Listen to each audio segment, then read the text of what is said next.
sebenarnya Ade Armando tidak mengatakan sedemikian itu, dan kesannya lebih berani itu kan nantang kayaknya.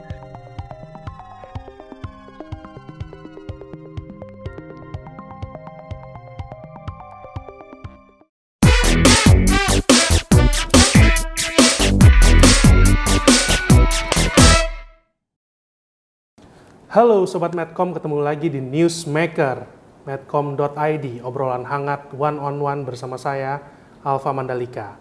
Memasuki pekan kedua pasca insiden kekerasan terhadap dosen Universitas Indonesia, Ade Armando dalam demo mahasiswa 11 April, masih banyak pertanyaan yang mengendap di benak publik. Mulai dari perkembangan kondisi kesehatan Ade Armando, hingga perkembangan laporan ke polisi oleh tim kuasa hukum Ade Armando terhadap anggota DPR, yang menurut tim kuasa hukum Ade Armando melakukan pencemaran nama baik. Nah, Newsmaker pekan ini akan mewawancarai langsung kuasa hukum Ade Armando, Bapak Aulia Fahmi, untuk mendapatkan jawaban langsung atas berbagai pertanyaan dari publik. Nah, sudah bergabung bersama kita melalui Zoom, Bapak Aulia Fahmi. Selamat sore, Pak Aulia. Sore, Mas Alfa Mandalika. Ya. Baik, Pak Aulia, terima kasih Pak atas waktunya. Salam sehat, Pak. Iya, selamat sehat kembali. Oke, baik Pak Aulia. Saya mulai Newsmaker dengan pertanyaan perkembangan kesehatan Ade Armando nih Pak. Secara umum seperti apa nih Pak perkembangan kesehatan klien Anda? Apakah sudah semakin membaik Pak Aulia? Ya, terakhir itu posisinya Mas Ade Armando itu memang sedang dilarang banyak bicara oleh dokter. Ya, dilarang banyak gerak, banyak bicara.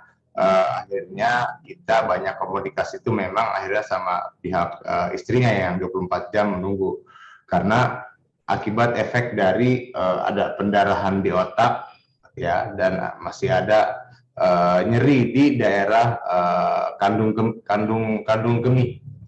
Nah, karena hari pertama itu kan sempat muntah darah, buang air kecil juga, darah juga gitu. Nah, efek inilah yang akhirnya tim dokter sekarang lagi melakukan pemeriksaan intensif juga setiap harinya, dan dilarang untuk banyak bicara dan gerak gitu.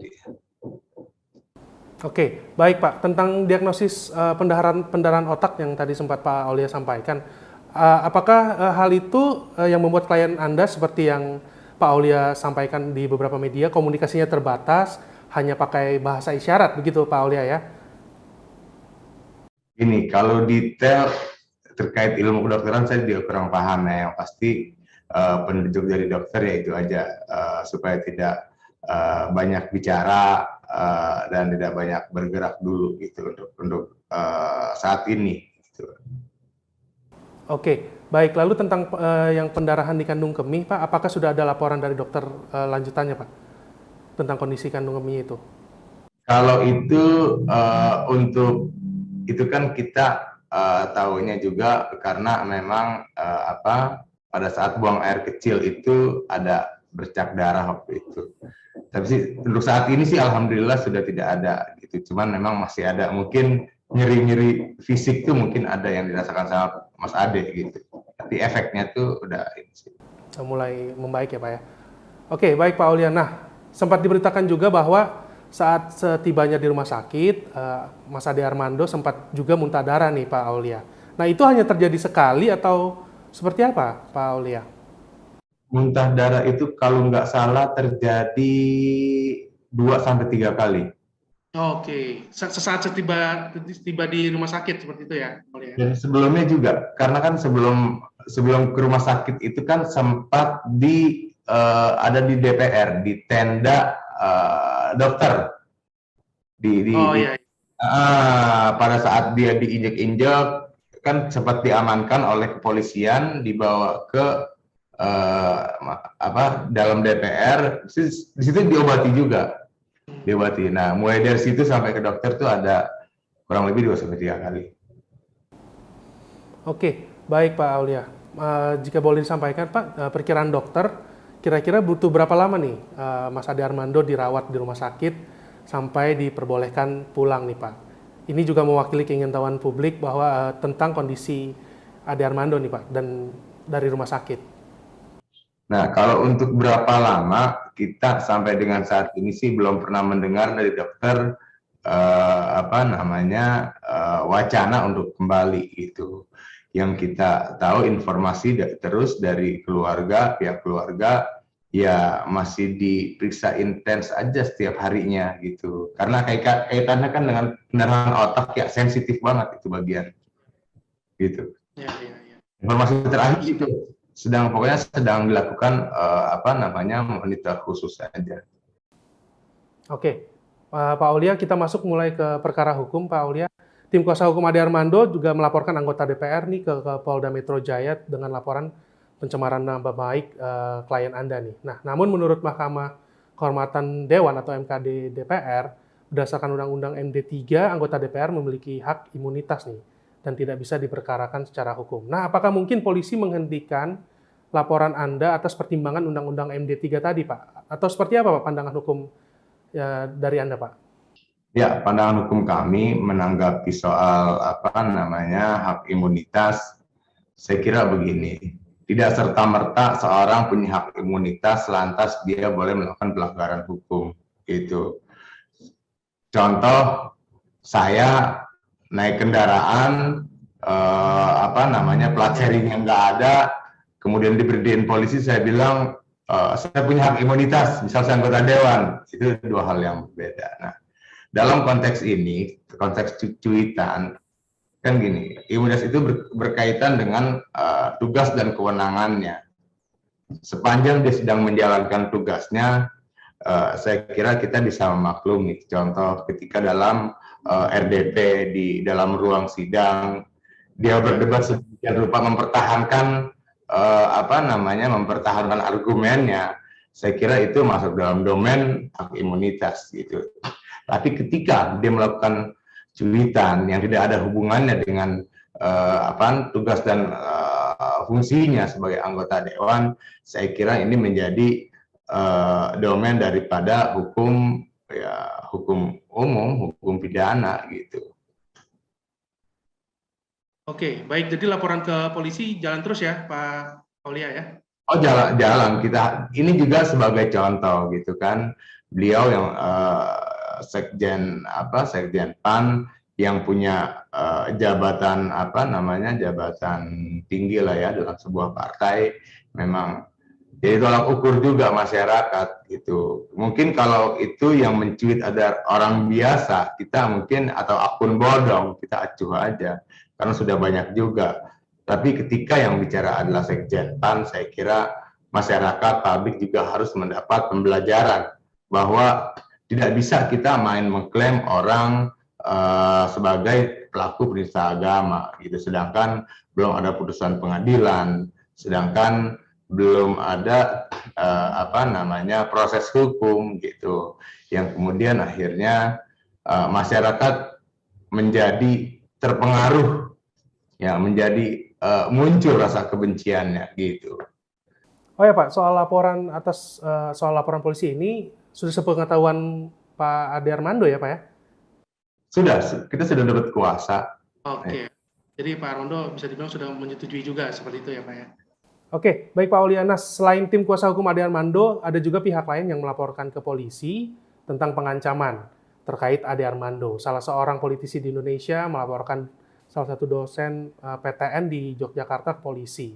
Nah, laporan ini karena mencantumkan foto Ade Armando dan foto politisi tersebut. Nah, seperti apa pandangan Anda tentang kasus dosen PTN di Jogja ini, Pak Aulia? Ya, kebetulan kemarin itu yang melaporkan adalah Mas Guntur Romli.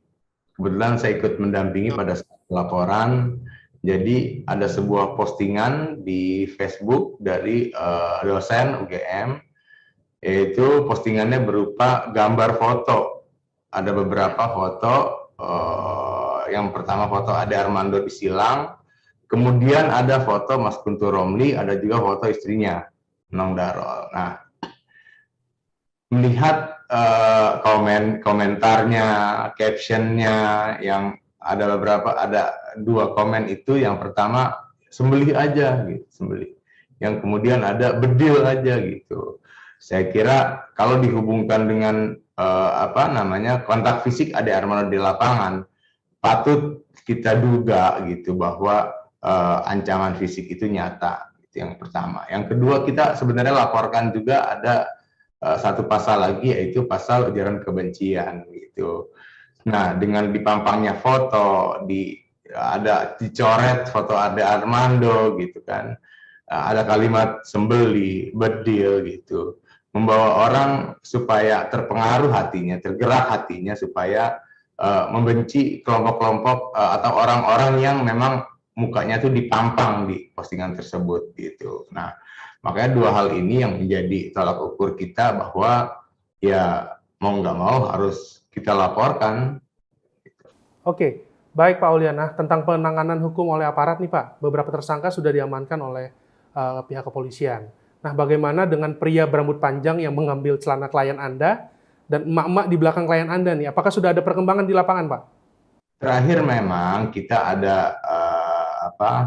ada dua unsur, yaitu memang yang melucuti celana itu belum tersentuh, yang melucuti celana gitu. Karena banyak juga viral itu kan foto Bang Ade itu sudah dibawa seperti diarak gitu kan, terus dikerumuni, itu dalam kondisi yang sangat tidak manusiawi saya kira.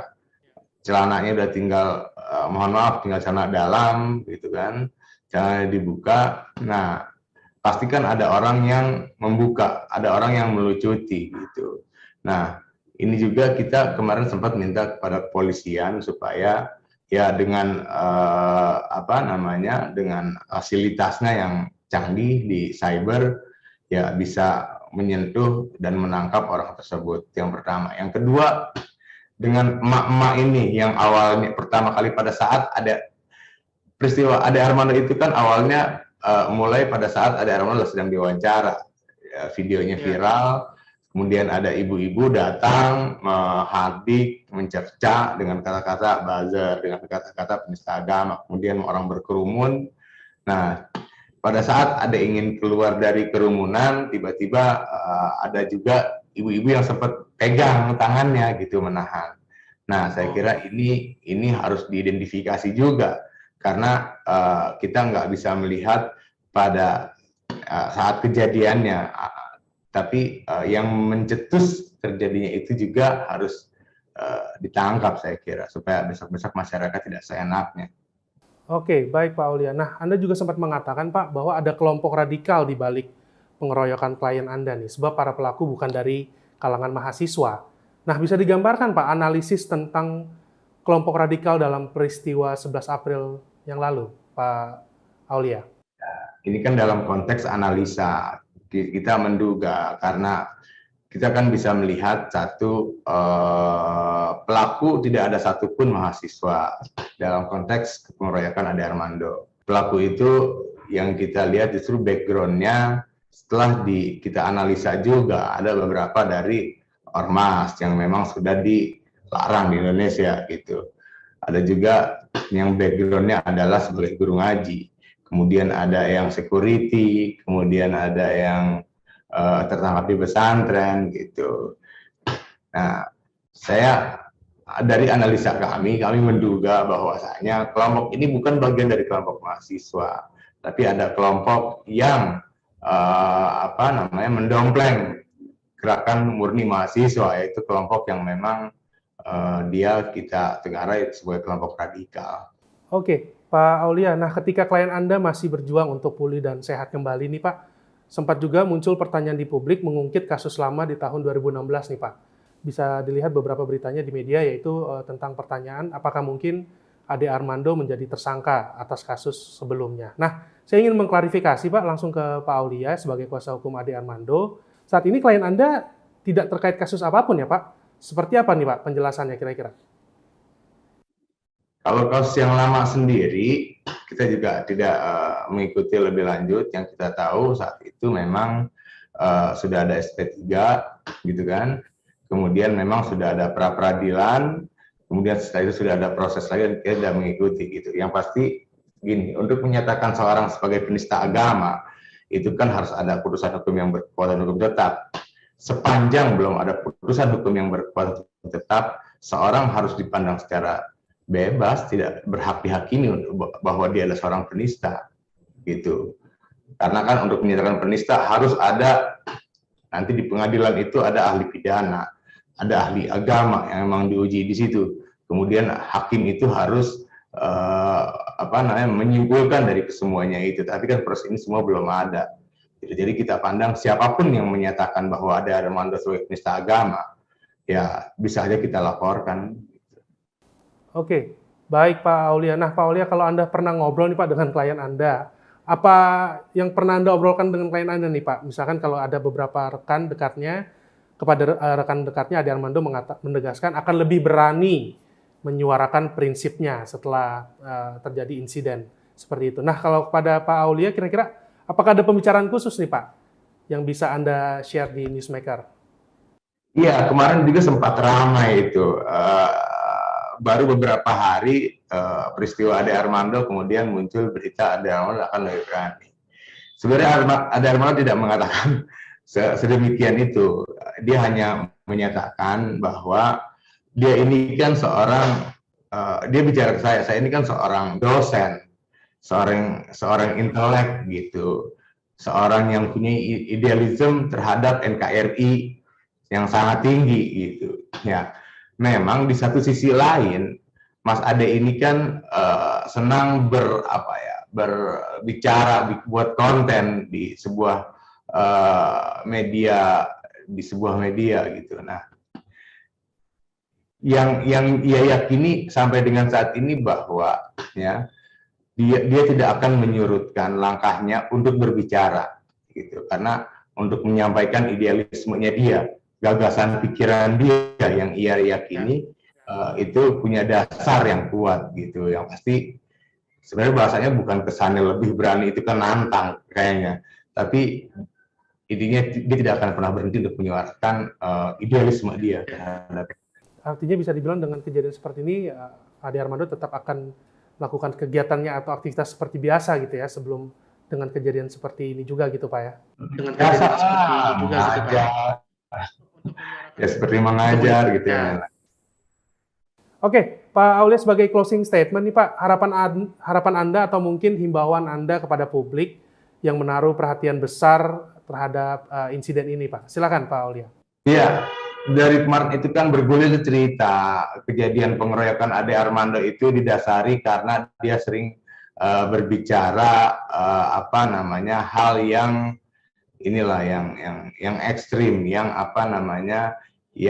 bertolak belakang dengan pemahaman masyarakat umumnya gitu. Nah, kita ini negara demokrasi, betapapun kita memiliki pemahaman yang berbeda, sudah pasti berbeda antara orang dengan orang lain. Tapi bukan berarti perbedaan pemahaman itu bisa melegalkan, bisa menjadi pembenaran kita untuk melakukan penganiayaan, untuk membenci, untuk seolah menjadi pahlawan untuk menegakkan kebenaran gitu. Tidaklah. Kita ini hidup dalam bangsa yang bineka gitu. Kalaupun berbeda, saya kira kita harus dewasa juga menerima setiap perbedaan, sepanjang itu dalam konteks bicara argumentasi. Artinya argumentasi silakan dilawan dengan argumentasi, opini silakan dilawan opini. Kalaupun opininya menurut orang lain itu ada yang di luar konteks, misalnya sudah bersinggungan dengan hukum, ya silakan dilaporkan gitu. Biarkan hukum yang akan menjawab semua itu. Itu saya kira. Oke, terima kasih Pak Aulia Fahmi, kuasa hukum dari Mas Ade Armando. Terima kasih Pak atas waktunya. Sehat-sehat selalu Pak. Oke, baik, demikian Newsmaker pekan ini. Kita akan berjumpa pekan depan dengan topik dan narasumber menarik lainnya. Saya Alfa Mandalika pamit. Sampai jumpa.